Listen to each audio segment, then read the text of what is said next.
Do you enjoy monster truck rallies or demolition derbies? Do you think it's peak entertainment when things explode or get crushed? If you said yes to any of this, well, the Victorians would heavily agree with you. I know we commonly imagine Victorians as these socially constipated prudes who only like boring things, but the truth is, entertainment interest and humor hasn't actually changed all that much throughout history. People have always loved watching big machine go boom. The people of the late 1800s to early 1900s were really into watching stage train collisions, and sometimes it got deadly. Probably the first of these events was in 1895, organized by A.L. Streeter. He set up a track about a mile long, pointed two locomotives at each other, had the engineers get them rolling, and just before the trains collided, the engineers jumped out.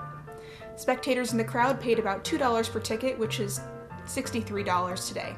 Not a bad way to make money if you've got two random trains lying around. The one guy to actually turn this whole deal into his brand, though, was Joe Connolly, who later became known as Head-On Joe. According to Alice Obscura, Connolly grew up in Iowa along the tracks, and as a boy often wondered what would happen if two trains ran into each other. I believe that somewhere in the makeup of every normal person there lurks the suppressed desire to smash things up, Connolly wrote in an article in 1833. So I was convinced that thousands of others would be just as curious as I was to see what would actually take place when two speeding locomotives came together. Ugh, yes, King. I mean, he wasn't wrong though. Joe really had a finger on the pulse there.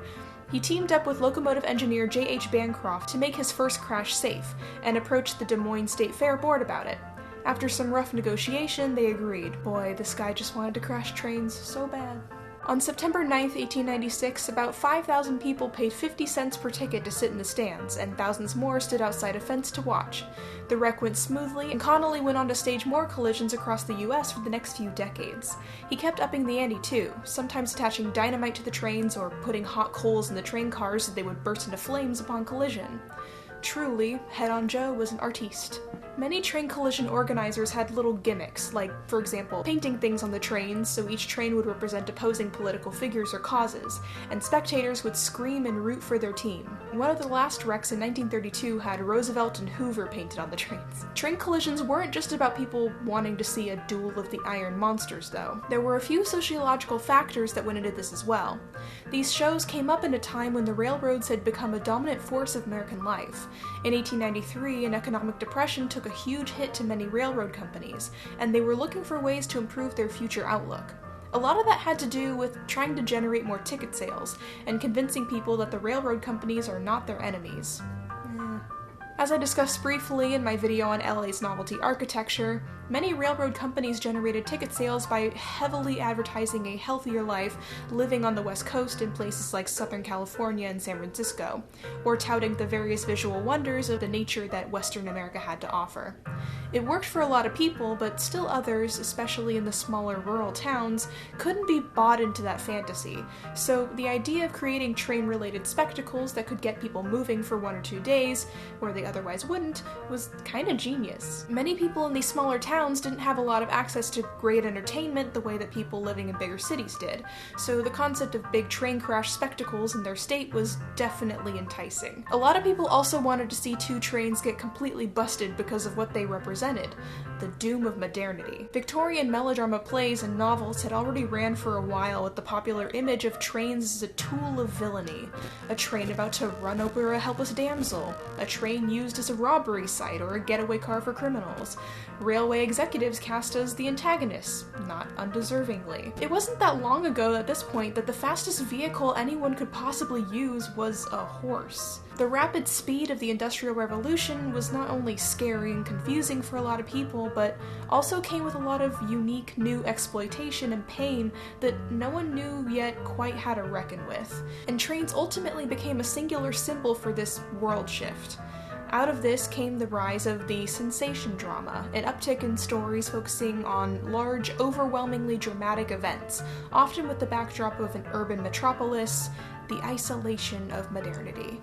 As Nicholas Daly explains in Blood on the Tracks, sensation drama, The Railway, and the Dark Face of Modernity, the railways blurred the lines between rural and urban, for the first time standardizing time itself between individual locales.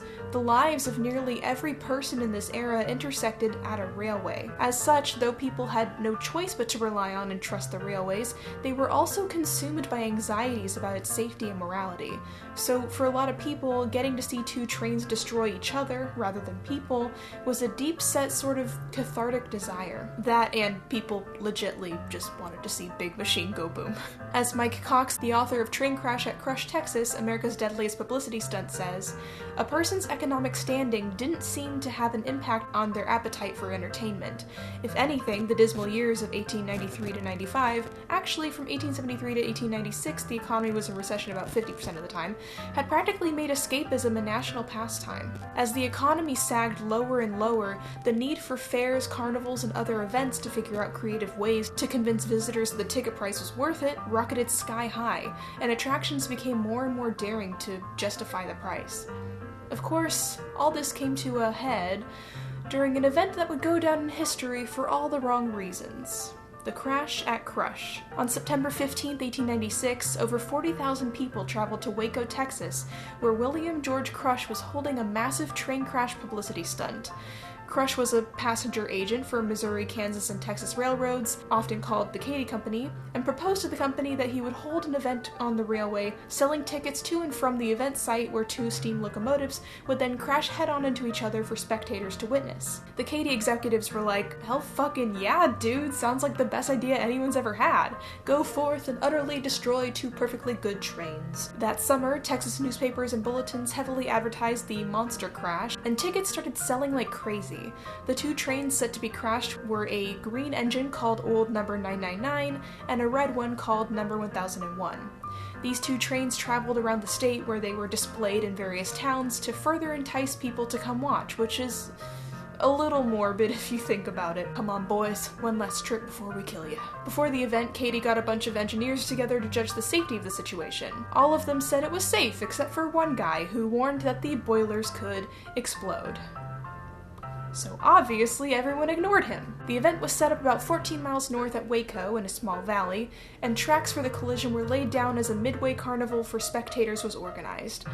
The temporary town was obviously called Crush, and there was a circus, a restaurant, games, picnic areas, political speeches. Political speeches? Why? I have no clue.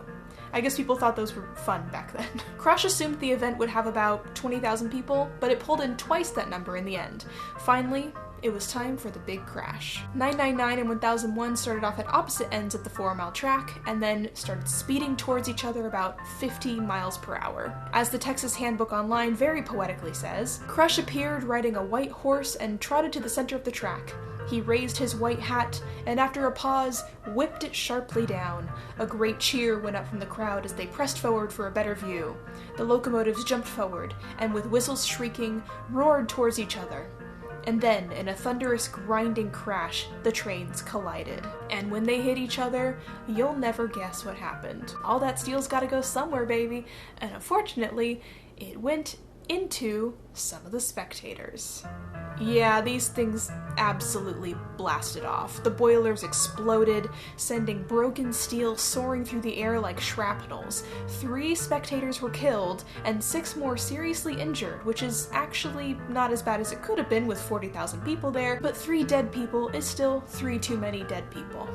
But as people do, despite the terror, a ton of people swooped in on the wreckage to pull souvenir pieces from the burning debris. Cool. One reporter called a crash, sound of timbers rent and torn, and then a shower of splinters. There was a swift instant of silence, and then, as if controlled by a single impulse, both boilers exploded simultaneously, and the air was filled with flying missiles of iron and steel varying in size from a postage stamp to half a driving wheel, falling indiscriminately on the just and unjust, the rich and the poor, the great and the small. Local photographer Jervis C. Dean was thrown off the press platform when a bolt went through his right eye and lodged in his brain.